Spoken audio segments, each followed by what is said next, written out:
So this is the definition of Euler's number. We use the little lowercase e for Euler's number. Remember, Euler's number is like 2.7-ish. And the definition of what this number actually is the limit as n approaches infinity of 1 plus 1 divided by n raised to the power n. So if you choose a larger number for n, you get a better approximation of Euler's number. But you can never write down exactly Euler's number because this is the limit as n approaches infinity. And so Euler's number turns out to be like an irrational number, like pi. It's got an infinite decimal expansion.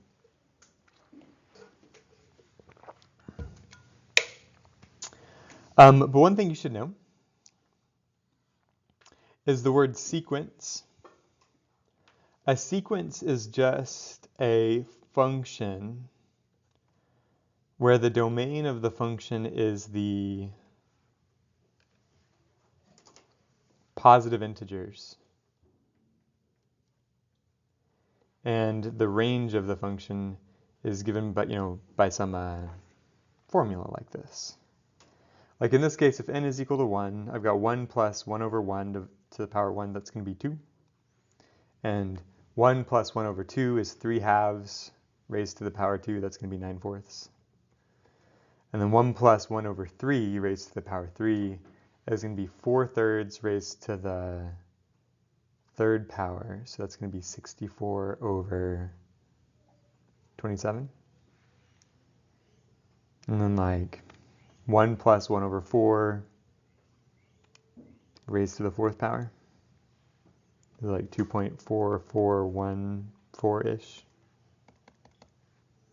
And anyways, you can make a sequence then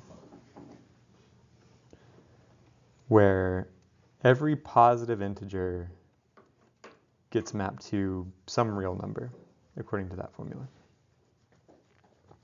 And if we choose to define E like this, if we choose to define Euler's number like this, it kind of implies that this is going to converge to some real number. And this is one of the things I added over the weekend, is this definition. We say that a sequence converges to a point if for every epsilon greater than 0, by the way, this is a Greek letter epsilon, it's a lowercase epsilon, is for every epsilon greater than 0, there exists some capital N such that a lowercase n greater than capital N implies that the distance along the real number line, in other words, the absolute value of this number a sub n minus the limit point, is going to be less than epsilon. So what that means is you've got a sequence of points, like this point, and this point, and this point. I'm just going to come up with a few. But imagine this is my sequence.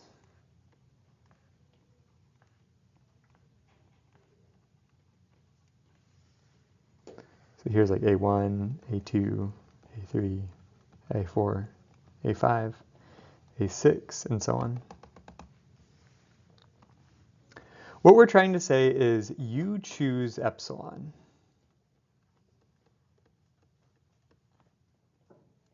And epsilon can be as small as you want. Like imagine the smallest number you can possibly imagine, right? Like 0.000000001. You get to choose epsilon. The only requirement is that it can't be 0, it can't be a negative number. It's got to be at least a positive number. It can be as small as you want, but it's got to be a positive number. And after you choose epsilon, what we're saying is there's guaranteed to exist some threshold, some capital number n cutoff. So I'll draw what that might look like maybe this is capital N, such that every one of these points, every one of these terms in my sequence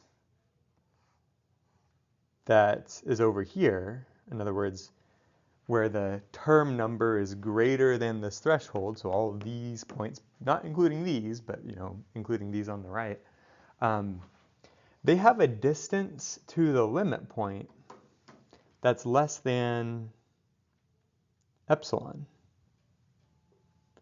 So let's say this is my limit. This is L. This green line is my limit point. And you've defined some epsilon to be like this distance. Well, on the left side of my capital N threshold, for all of these terms that have an index less than my cutoff, it's okay if the distance from these points to my limit is greater than epsilon, right? Greater than that error tolerance, or the amount of error I'm willing to tolerate. But we chose the epsilon, and we're saying we're guaranteed to find some cutoff where after that point, all of the other terms in the sequence are close, or at least as close as epsilon to the limit point. And this is not a theorem, but this is the definition of what it means to say a sequence converges.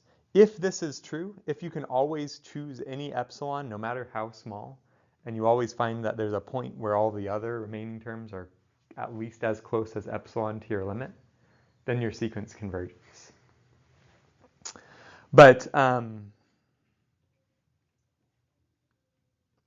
that doesn't, every sequence does not converge, right? Like you can easily think of a divergent sequence. If your sequence just grows forever, like your sequence is 2 to the n power and it just keeps growing and growing and growing, right? That doesn't converge to any limit point. If your sequence is like sine of n pi, then, well, actually that would be 0, 0, 0, 0.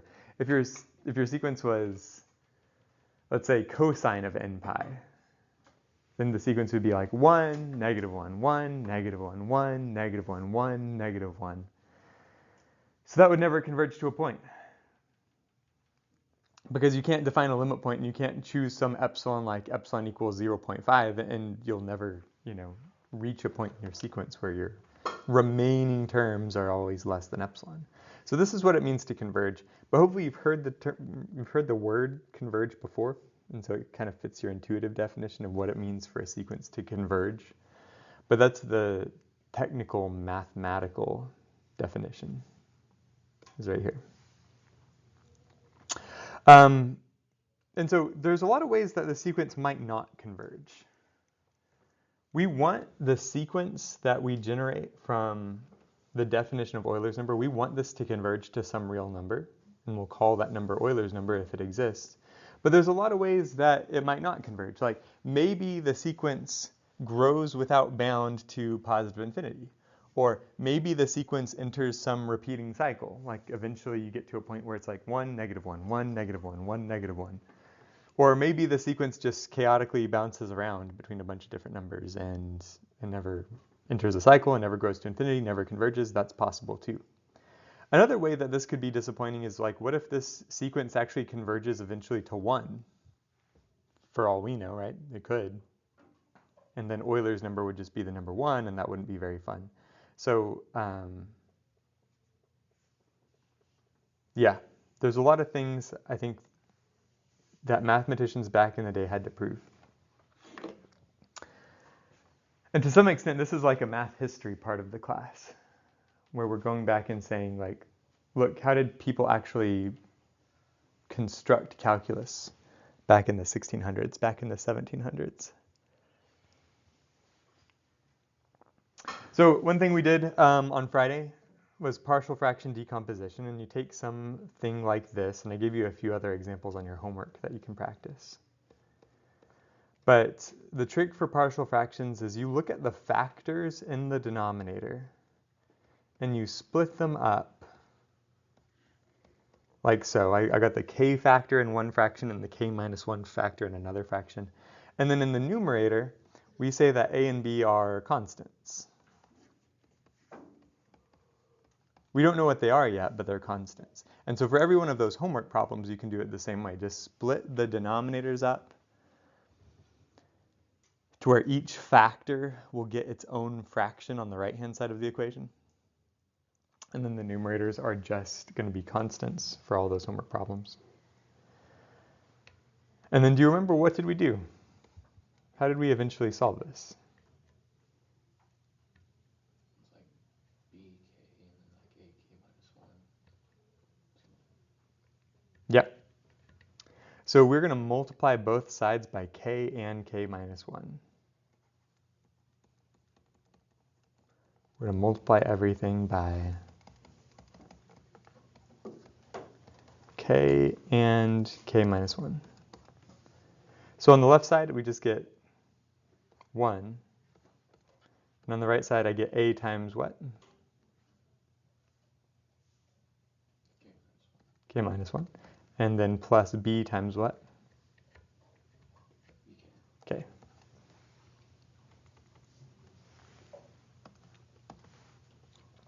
So another way I could write this is I could say 0k plus 1 is equal to a plus b k minus a. Where I've just used a little bit of algebra to rearrange things to collect the k terms on the right side. And if I add 0 times k, that's just adding 0, so it doesn't change the value of the left side. But I like writing it like this because now I can write this as two separate equations. I'm going to use just the k's to write 0k equals a plus bk, which means 0 is equal to a plus b.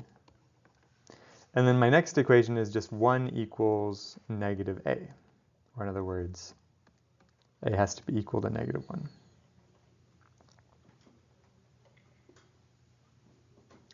So what does b have to be equal to? Positive 1.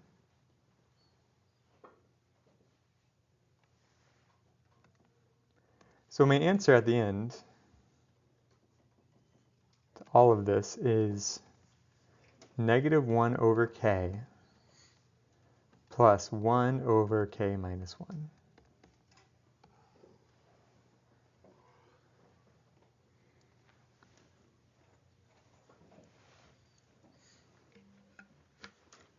We talked about how you could check your work. You could check your work by finding a common denominator and then adding these two fractions together. That's how I would check my work on a test. You could also check your work by graphing both the original expression on Desmos and graph this expression on Desmos. I would replace the k's with x's in that case. Hudson? On the orange step, where'd you get the 1 on the left side of the equal sign? That is the one here in the numerator. So it's just whatever the numerator is? Yeah, because whenever I multiply this by k and k minus 1, then the k cancels and the k minus 1 cancels, but the 1 remains on the left side.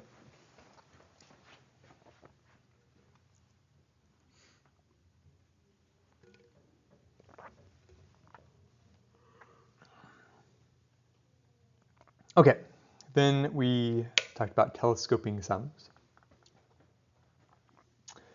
And we just showed that the sum end here can be broken up by partial fraction decomposition into negative 1 over k plus 1 over k minus 1.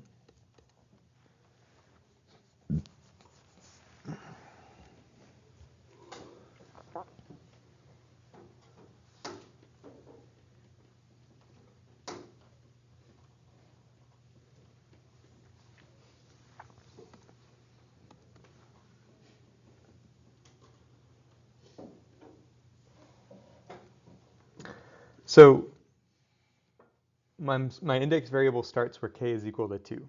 So let's write down the k equals 2 case.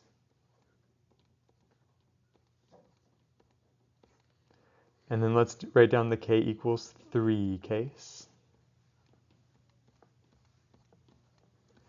And then let's write down the k equals 4 case.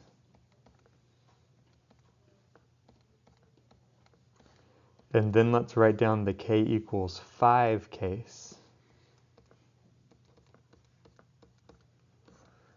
And then let's write down the case at the end where k is equal to lowercase n.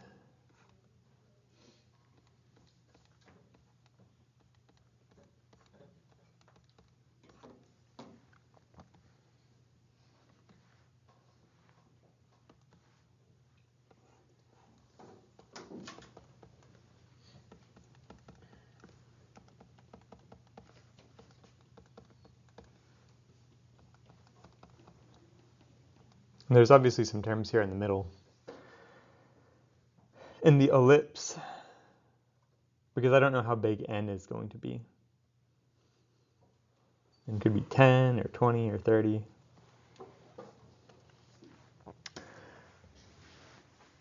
Do you remember what made this a telescoping sum? How do you simplify this? Because it's compressed into one. Yeah, it's kind of like a retracting telescope where you can expand it or you can shrink it.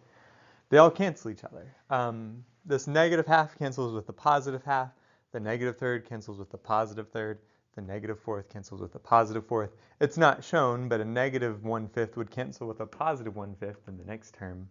And then everything's canceling. And then a negative 1 over n minus 1 is going to cancel with this positive 1 over n minus 1. And after I make all of these cancellations, it looks like this.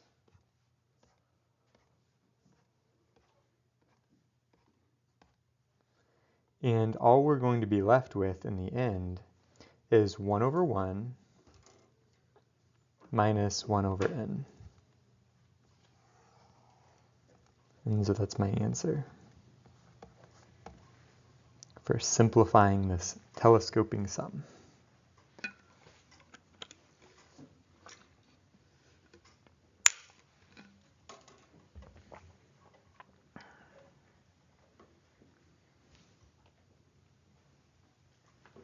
So what is that finding on a graph, like, specifically? Like, what is that finding?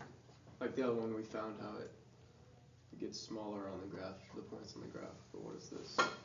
What would be the use of using this? I'll show you. It's a good question, but it'll come up later in lecture. Yeah, we'll get to why am I introducing this here in a minute. And so this is one of those big theorems. And, you know, I said this before. I don't remember if I said this on Friday or if I said this on Thursday, but in general, if I am writing out the proof by myself with my own pencil right here, then I want you to know it for the test, right? But if I am typing it out, the way that this is typed out in my notes, then I wouldn't expect you to memorize this whole thing. If a proof is really, really, really long, I'm more likely to just type it out so I don't have to, like, you know, remember it. And if I don't have to remember it, you don't have to remember it. So in this case, since this is a typed out proof, not one you have to memorize for the test. But I still think it's good that we talk about it in class because reading proofs is a skill all in itself. Even I think a skill that's important in like other parts of your life. You know what I mean? Like, I think if you get really good at math and you get really good at reading proofs, it really translates well to other arenas. Like, one thing I do quite a bit of is like just reading theology. You know, you pick up a good Christian book by some theologist and you're like really excited to read it. And you read a couple of chapters and you think, wait, this guy's, his logic is just not checking out, you know? Like you think, why did he make that assumption? Or that step doesn't follow. That's a complete non sequitur, you know? And you can really, really, I think, tell between people who have been trained in logic and people who haven't been trained in logic, you know? In terms of like making a distinction between what is actually a proof and what's not a proof. It's kind of funny. There was a philosopher like St. Thomas Aquinas from like a long, long, long time ago, right? Monk that sat around and wrote a bunch of stuff. And he, in his writings, claims to prove a lot of things, including like claiming to prove the existence of God. And like that would be really wonderful, right? If like somebody had proved the existence of God, then nobody has to like worry about it. Nobody has to stay up at night wondering if God's really exists. But I think if you look really closely at his proofs of God's existence, they're not really proofs. You know, like there's a reason it's faith. There's a reason faith is difficult, is because you can't just have some philosopher sit down and prove the existence of God. If you really look at his proofs, there's a lot of logical errors in there. And that doesn't mean he didn't have good intentions. And that doesn't mean God doesn't exist. It's just a matter of like, it's good. It's good to be able to read proofs and understand proofs and have the critical thinking skills to determine whether or not a proof is valuable. Is it actually logically concluding what it claims to support? Anyways, this statement is saying for all real numbers between 0 and 1, and all of the positive integers, that 1 minus x to the power n is going to be always greater than or equal to 1 minus n times x. It's never going to be less than 1 minus n times x, no matter what you choose for x and what you choose for n. And again, this seems like a pretty minor curiosity. Like, we might not actually really care about this in very many settings, but we are going to use this later in lecture, and so it would be nice to actually demonstrate that this is true. So, this is a proof by induction. Induction is the picture of the dominoes, right? We're going to prove the first case, and then we're going to prove that the next case has to be true. And on and on. So the case where n is equal to 1 is super simple, right? Everyone can read that super easily, I believe. So what we're going to do for our induction hypothesis is assume that this is true. Assume that 1 minus x to the power n is always greater than or equal to 1 minus nx. And then the way that proof by induction works is we prove that the n plus 1 case has to work. We prove that if the n case works, then the n plus 1 case works.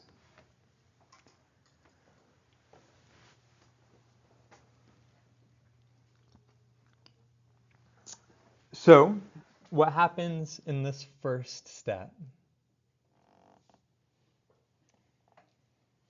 is we are expanding, because the n plus 1 power means that's the same thing as 1 minus x times 1 minus x to the n.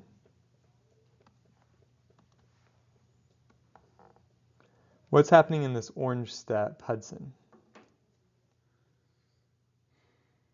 We're taking the exponent down into the parentheses. The n. Mm-hmm. Why am I allowed to do that? That's not something we normally do. I was about to ask. That's the assumption you made. Yeah, that's just using this induction hypothesis. Since we have assumed that this is true, well, then we can make that switch where 1 minus x to the n is greater than or equal to 1 minus nx. And the 1 minus x factor remains exactly the same.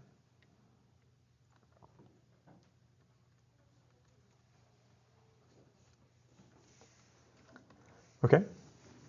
What are we doing in this step? Rhett? Foiling, like multiplying out. Yep, we are foiling. We expanded everything out. And then what's happening in this step, Kyle? You're grouping like terms. Yep. We grouped the like terms. In other words, we factored out an x.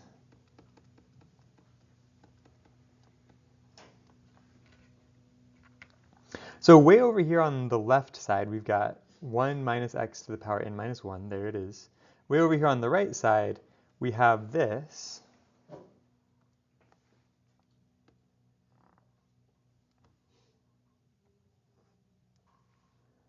And this little term, n times x squared. Well, anyways, notice it doesn't show up down here, but n times x squared must be positive. Because one of the things we're assuming here in this theorem is that x is between 0 and 1, so x is positive, and n is greater than 1, so n is positive. So this is a positive term. And if 1 minus x to the power n plus 1 is greater than or equal to 1 minus n plus 1 times x plus nx squared, well then when I drop the nx squared, it's still going to be true. In fact, it's going to be even more so true, right? So that's what a proof by induction looks like for that inequality.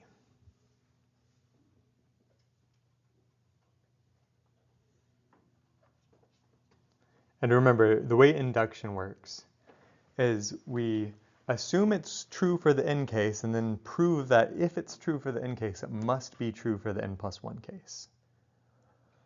And we also prove that it's true for the n equals 1 case, so therefore it's true for the n equals 2 case, and therefore it's true for the n equals 3 case, and therefore it's true for the n equals 4 case, and on and on. And that's how we know it's true for all positive integers. Okay, a sequence is strictly increasing if the next term is greater than the current term, right? The an plus 1 term has to be greater than the an term. And if that's always true, then we say it's strictly increasing. So I think we already talked about this. Yeah, well, we already labeled these last time. But 2 to the n is always growing, so that is strictly increasing. Sine of n is bouncing around chaotically between -1 and +1, so that's not strictly increasing. 1 over n is actually strictly decreasing because every subsequent term is smaller than the term before it. This is strictly increasing, and this is strictly increasing. And I'm kind of rushing through this just because we talked about this yesterday, but hopefully you get the idea for what strictly increasing means for a sequence. And I think this is finally where we left off on Friday. I think this is what we were working on. So we're all caught up. We've got this sequence that gives us the definition of Euler's number, the 1 plus 1 over n raised to the power n. And I want to show you that this is always strictly increasing. Not just by showing you some evidence, because we could calculate the first few numbers, right? We could open up Excel and we could calculate the first 1,000 terms and kind of numerically verify that the first 1,000 terms are strictly increasing. But that wouldn't guarantee that term 1001 is not, right? What if it's strictly increasing for a while and then eventually it's decreasing? So in order to prove this, we've got to lean on some logic here. And what we're trying to show is strictly increasing. Strictly increasing means this.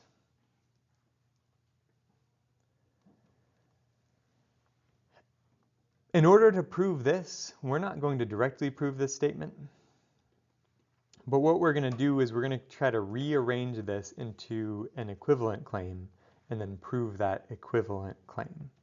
So everything we're going to do is just one algebra step after another here. And now I'm starting to remember what we did Friday. We've already even discussed some of this. Like going in this first step, we just divide both sides by 1 plus 1 over n to the power n.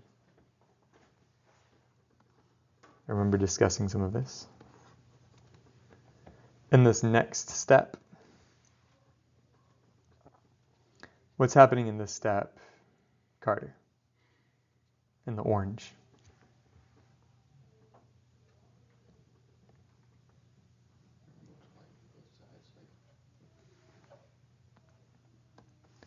You're separating them one over, like the n plus 1 and the... Exactly. What's happening in this orange step is we've got an n plus 1.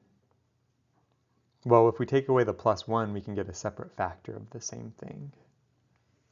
So we're kind of separating that factor. I don't know what the right word is for that. Very good. Then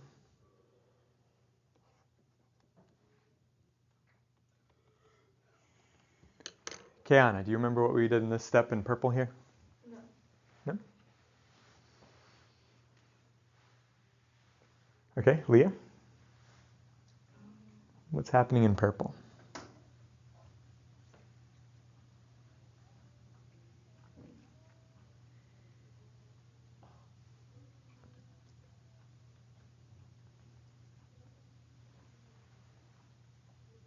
I'm not sure. Okay. Avery? Finding a common denominator. Yes. Both here and here, if you find a common denominator and add those fractions, or add 1 plus the fraction and 1 plus the fraction, then after you find a common denominator and you add those together, that's what you get.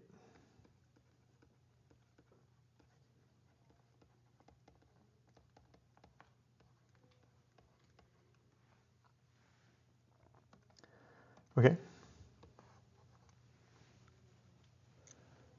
Who's next? AJ, what's happening in this blue step?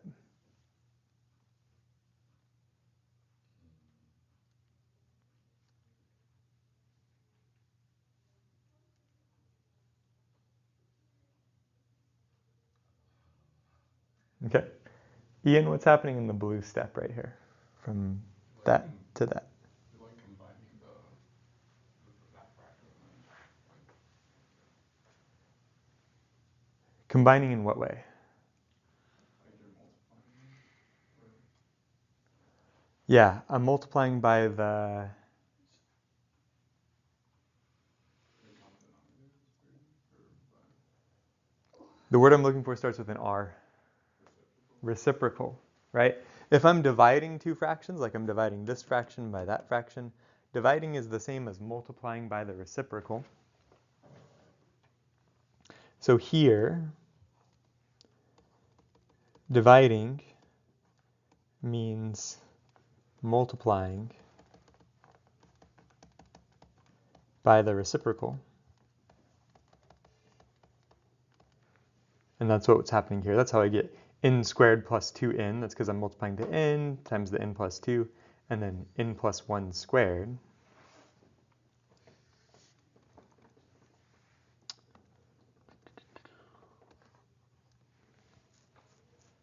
Olivia, what's happening here in the green step?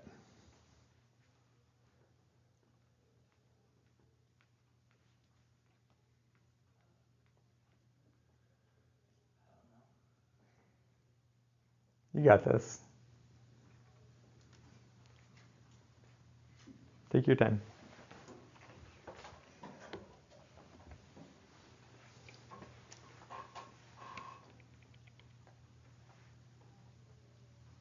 Where did the +1 and -1 come from? That's right. You know, the only difference between here and here is that you see a +1, -1. Otherwise, everything else is the same.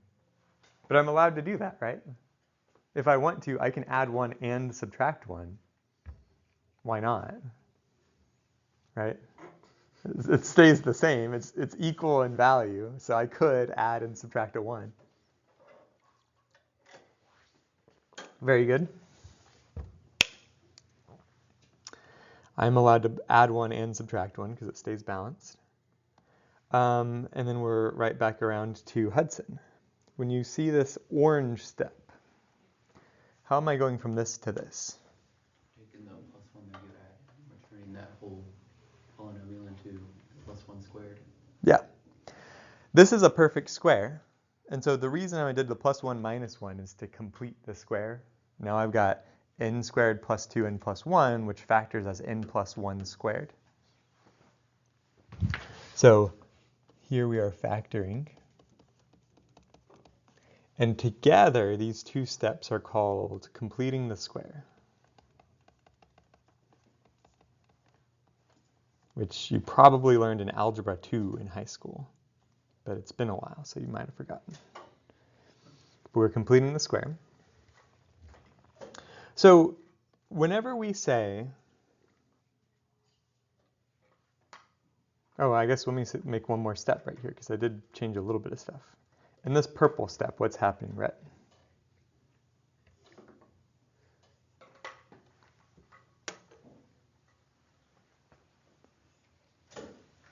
I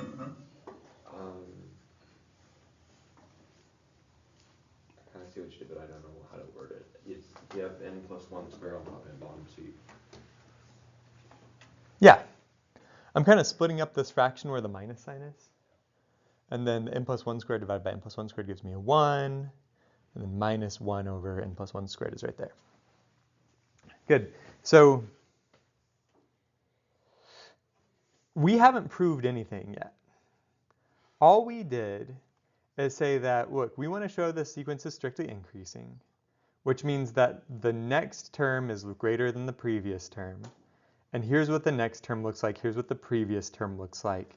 And we are just going to rearrange this into an equivalent claim. And so we rearranged. We just did a bunch of algebra. And now I know if I can just prove that this is true, that's going to prove my original theorem. If I can prove this statement, that's equivalent to showing that my sequence above is strictly increasing. We haven't proved anything yet, but we've kind of molded it around into something that's easier to prove. So previously, on a page or two or notes ago, we proved this.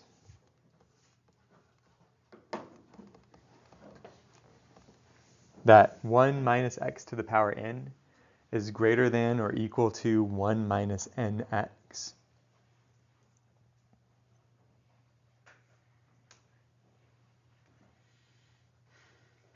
And maybe you can kind of see how we're going to use this. Because I've got 1 minus x to the power n here. That kind of looks like 1 minus x to the power n, doesn't it? If I just set x equal to this expression, then I've got 1 minus x to the power n. And so maybe I can write that this is greater than or equal to 1 minus n times 1 over n plus 1 squared.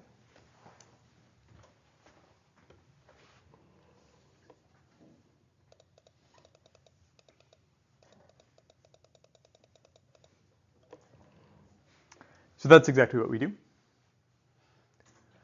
On the left side here, just take it one step at a time. Don't get intimidated by all the lines. But this is what we had previously. 1 plus 1 over n plus 1 squared to the power n times 1 plus 1 over n plus 1. That's what we're trying to show is greater than or equal to 1.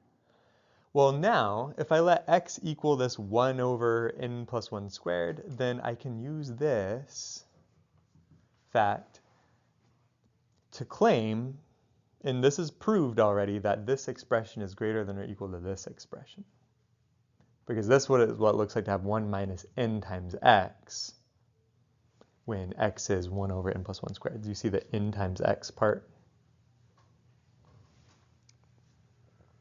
So now the power n goes away, and I'm multiplying by n instead, and the greater than or equal to stays there.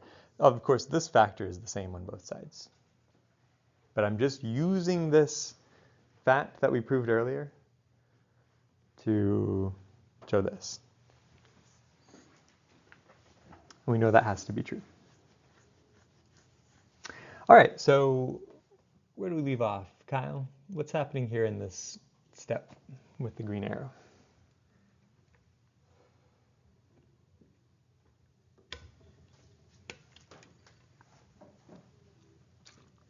Are you just foiling out those two terms on the right? Yes, thank you. We are just foiling and expanding those terms. What is happening in this step, Gabe, in orange?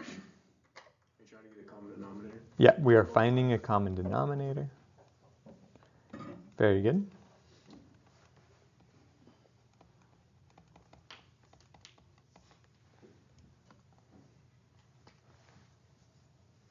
Carter, you're up next. What's happening here in purple? You're taking like this numerators and you're expanding them out. Yes, we're expanding the numerators. And nothing's happening on the left side of my inequality. All of this stuff is just happening on the right side. You notice the left side stays exactly the same. And then what is happening in the next step, Avery? You're canceling. I think you're canceling you have a common denominator now, so you're putting it all back together. Exactly. Since I have a common denominator, I can just add or subtract these fractions. This n squared is going to cancel with this minus n squared. this 2n is going to cancel with this minus n and that minus n, and the only thing that's left is the 1.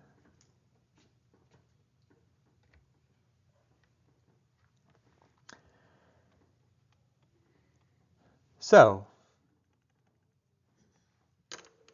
at the end here, notice that this on the right-hand side, 1 over n plus 1 cubed, that has to be a positive number because n is a positive number. N is a positive integer, so this whole thing is just a positive number. And if I've already proved that this expression is greater than or equal to this expression, well, if I take away a positive number from that expression, it's still true that this expression is greater than or equal to 1, right? That's the end of the proof. Because now that we've proved that has to be true, and we had already showed that proving this means we proved our theorem, and our theorem was the sequence is strictly increasing. Now we know that the sequence describing Euler's number, right, the limit definition of Euler's number, is a strictly increasing sequence. And so this is kind of important because when we were previously defining Euler's number, we said, well, we have a lot of questions. How do I know that this doesn't enter some repeating cycle, like 5, 2, -7, 5, 2, -7, 5, 2, -7? Well, because it can't. It's strictly increasing. We've already proved that now. How do we know the system doesn't chaotically bounce around between a bunch of different numbers? It can't. It's strictly increasing. How do we know that the sequence doesn't just converge to 0 or it doesn't just converge to 1? Well, it can't because it's strictly increasing and it starts off at the number 2, so it can't ever decrease to 0 or decrease to 1. So strictly increasing eliminates a lot of these possibilities. The only thing that we don't really know about is how do we know this sequence doesn't grow without bound up to positive infinity? Because if it's strictly increasing, it could just keep growing forever, right? So our next step is to prove the sequence doesn't grow to positive infinity. So we're going to introduce a new vocabulary word called bounded from above. An infinite sequence is bounded from above if all of the terms in the entire sequence, all infinitely many terms, are less than some real number upper bound. So consider the following sequence. Is 2 to the n bounded from above?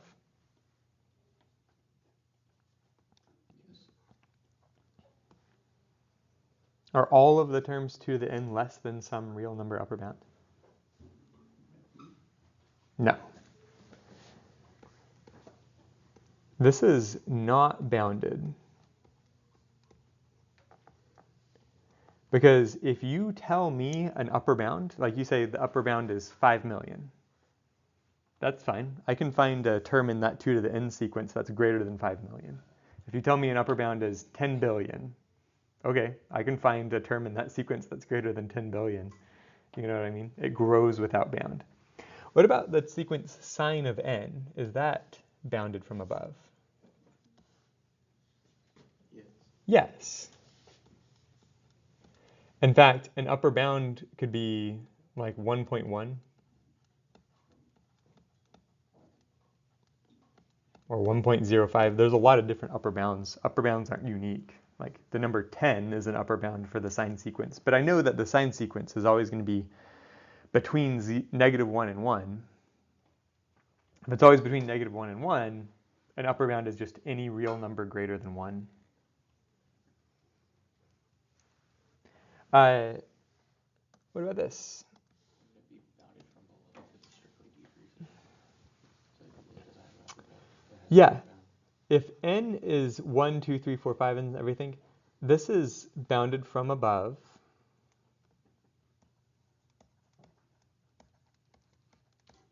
And the upper bound is just any number greater than 1, right? Would be an upper bound. because it starts off at 1 and it's strictly decreasing. And then Carter's right. This is also bounded from below. And honestly, the sine sequence is bounded from below too, right?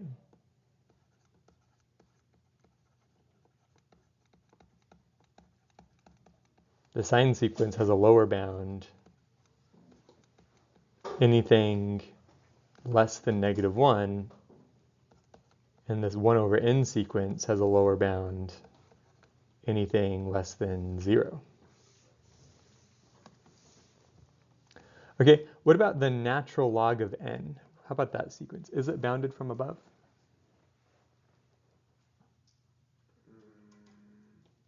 No. No. No, the natural log grows to infinity, so it's not bounded. What about the arctangent?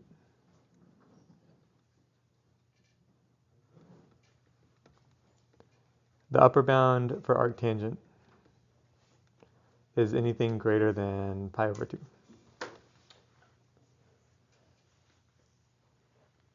So some sequences are bounded from above, some sequences are not bounded. It depends on like whether or not in this infinite sequence of terms, all of the terms can be less than some upper bound. Okay, so what we're trying to prove now is that the sequence describing Euler's number is bounded from above. That's what we're trying to prove.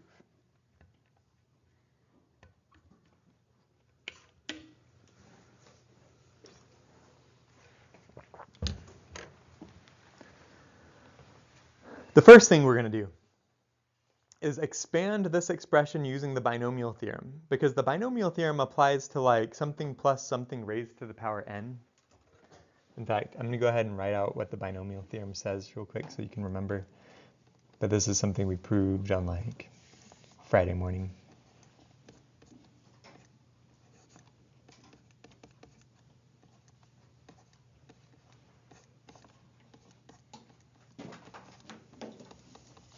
That's what the binomial theorem states. So now if I say x is equal to 1 and y is equal to 1 over n, or maybe what I should say is, let's say x is equal to 1 over n and y is equal to 1, then this happens.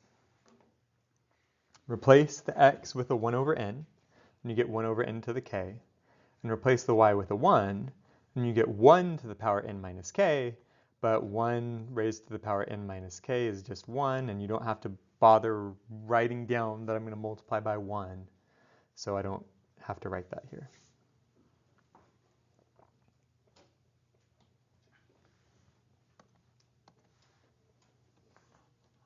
Can't remember where I left off. Did I leave off with Avery? Avery, what's happening in this No, I did the last one. orange? Leah, what's happening in this orange stuff? What's different about this to this?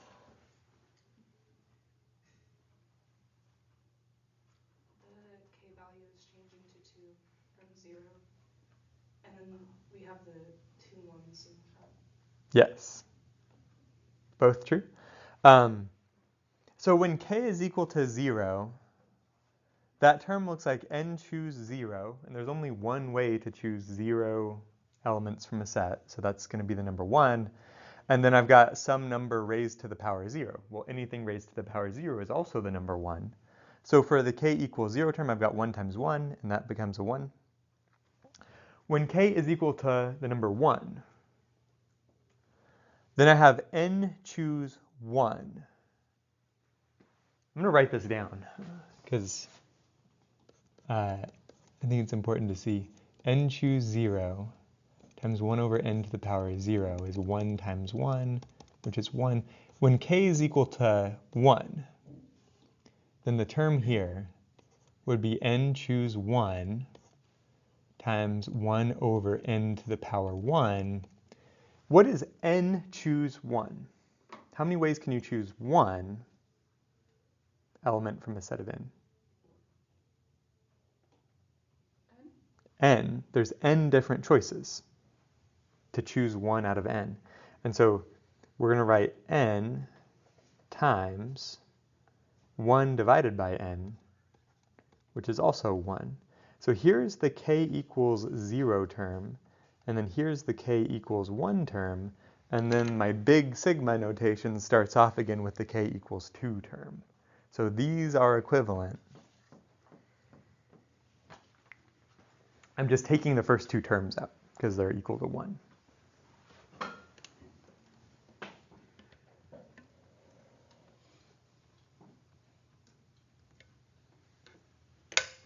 Okay.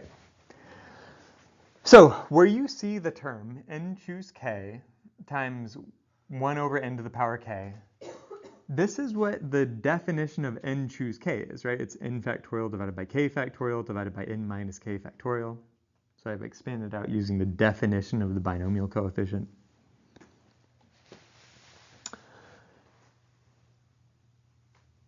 The next thing is I'm moving this k factorial right here over here. So it's still in the denominator. The 1 over n to the power k, I made that an n to the power k in the denominator, because multiplying by 1 over n k times is the same thing as dividing by n k times. And then what happens is when I have n factorial divided by n minus k factorial, I'm going to end up with n times n minus 1 times n minus 2 times n minus 3 all the way down to n minus k plus 1, but I'm not going to have the n minus k factorial part because I'm dividing out by the n minus k factorial. Let me illustrate this a little bit more clearly for this step in purple.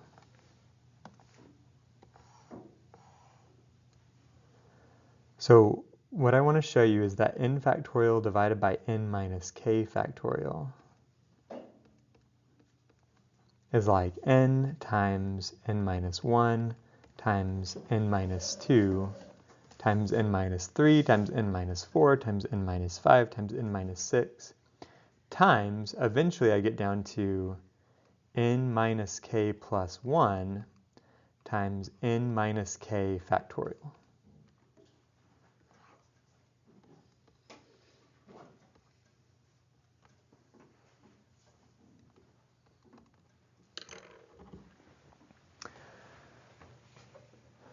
Because whenever I say n minus k factorial, that's going to continue to multiply by all the numbers down to 1, right?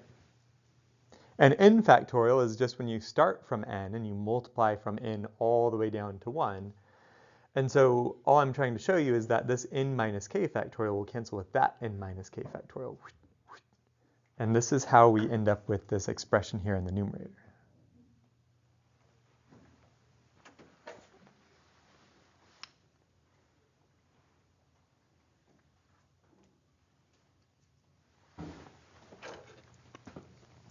The next step, which I'm going to highlight for you in green, I think is very cool.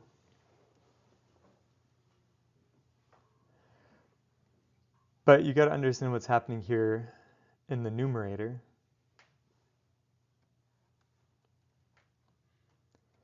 In the numerator, I'm multiplying together k factors in the numerator. Count how many factors I'm multiplying. N times n minus 1 times n minus 2 times n minus 3, all the way down to n minus k plus 1. There's k different factors that show up in this product here in the numerator. And in the denominator, how many times am I multiplying by n? I'm multiplying by n k times, right? So let me show you in my green pen what's happening. I've got n divided by n times n minus 1 divided by n times n minus 2 divided by n times n minus 3 divided by n times n minus 4 divided by n times, and so on, times n minus k over 1 divided by n. That's what's happening. But notice, this one is equal to 1, and then every subsequent factor is less than 1. And if I multiply by something that's less than 1, like any of these fractions is between 0 and 1, then that's just going to shrink it. It's just going to make my number smaller and smaller and smaller. So what I know for sure is that this expression here that I'm pointing to is less than 1. So I've got a number that's less than 1 times 1 over k factorial. That has to be less than 1 over k factorial.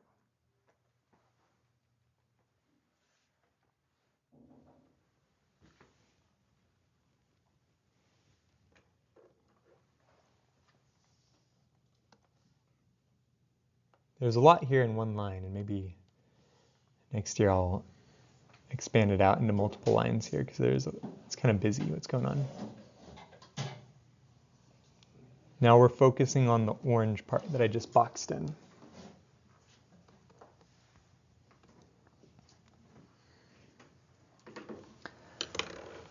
What's happening here in orange?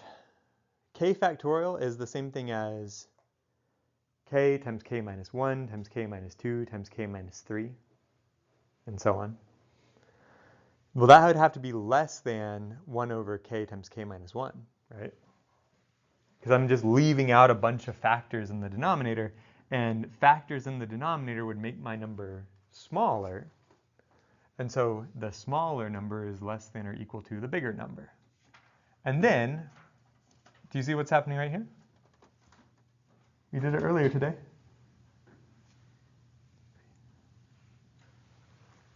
Partial fraction decomposition. Yeah. I'm taking this fraction 1 over k times k minus 1 and separating it into 1 over k minus 1 minus 1 over k. So this right here is partial fraction decomposition.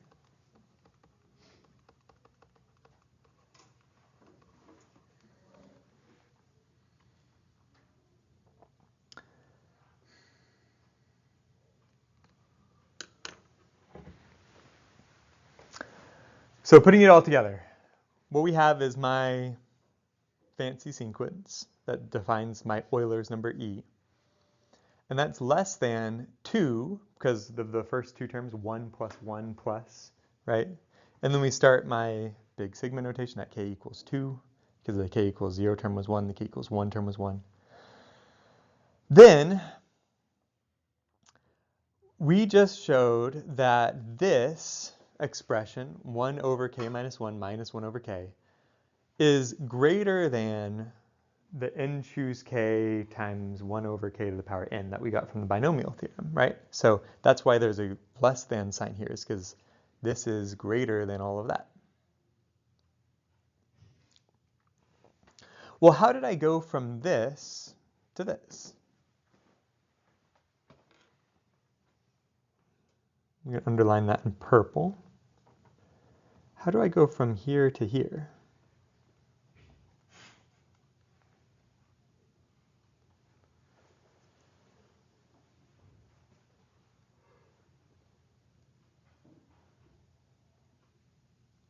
It starts with a T. Oh, the telescoping. Yeah, this is the telescoping sum that we did before. This is going to telescope so that this sum is equal to 1 minus 1 over n. And so then 2 plus 1 is 3, and 3 minus 1 over n is less than 3. So in other words, this sequence, regardless of what number n you choose, is always going to be less than 3. And that means that our sequence is bounded from above, and 3, the number 3, is an upper bound of the sequence. Because every term, no matter what you choose for n, is going to be less than 3. So this is bounded from above. It means 3 is an upper bound. That means when we go back to this question of like, well, we know it doesn't converge to 0. We know it doesn't converge to 1. We know it doesn't enter a repeating cycle. We don't know it doesn't exhibit chaos because it was strictly increasing. How do we know it doesn't grow without bound to infinity? Because it's bounded from above, and 3 is an upper bound. Wait, why is the upper bound 3? Like, I know we just proved that, but isn't Euler's number like 2.7? Yes. So upper bounds are not unique. Like 3 is an upper bound, and 2.9 is an upper bound, and 2.8 is an upper bound, and 2.75 is an upper bound. 10 is an upper bound, 100 is an upper bound. Yeah. We're just proving that an upper bound exists. We're just proving that something is an upper bound, and that way we know it doesn't grow to infinity. Because, and here's another important part, if we prove that a certain sequence is strictly increasing and it's bounded from above, like this is an upper bound,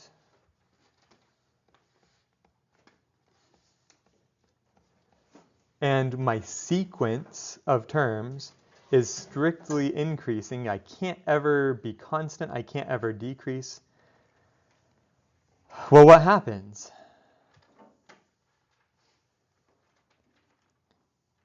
It doesn't have any choice, right?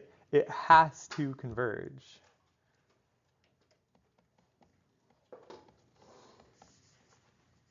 It must converge. It doesn't have any other option, right? If it's strictly increasing, it can't bounce around. It can't do a cycle. If it's bounded from above, it can't grow forever. If it's strictly increasing, it can't turn around and go decreasing. You don't have any choice. If your sequence is strictly increasing and bounded from above, then it has to converge. And so we just proved that this limit definition of Euler's number, it's greater than 1, it's greater than 2, it's greater than 2.44, right? Because we calculated the first few terms. And it can't be larger than 3, so it has to converge to some real number. And that's like an important thing. We can calculate the first few, right? We're just going to do 1 plus 1 divided by n raised to the power n. And we can calculate on Excel like the first, 1,000 or so.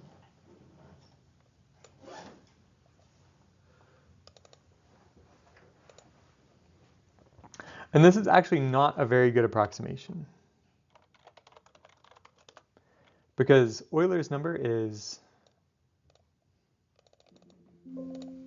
2.718281828, and this is only 2.715, so it's only got 3 significant figures of accuracy for this value of n.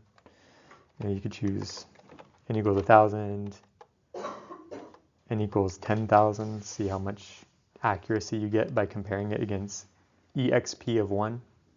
That's how you get Euler's number on Excel, exp of 1.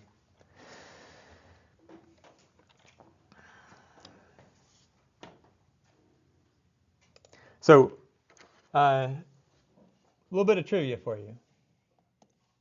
You guys ever do trivia nights? 2.718281828. So these are the first 10 digits of Euler's number, and it's irrational, so it goes on forever, like pi, but I always remember these first 10 digits because of President Andrew Jackson. Any U.S. history buffs here? Andrew Jackson was a U.S. president. Does anybody know, in order of presidents, which president was he? He was elected in 1827. But you tell me, there was George Washington, and then there was John Adams, and then there was Thomas Jefferson, and then there was Madison. Who was number 5? Jackson. No, I thought Jackson was 6. Pretty sure Jackson is 7th. Let's look it up. Maybe Quincy.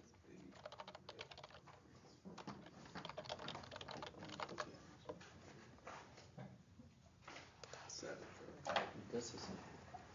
Andrew Jackson was the 7th president of the United States. So Andrew Jackson was the 7th president. How many terms did he serve in office?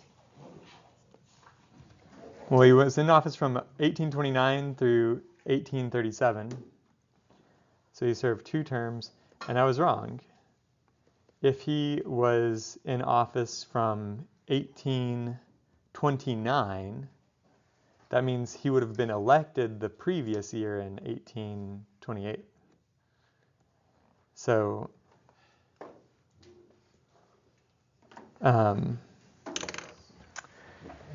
Andrew Jackson is very tightly linked to Euler's number, in that he served 2 terms, he was the 7th president, and he was elected in 1828. Rename it to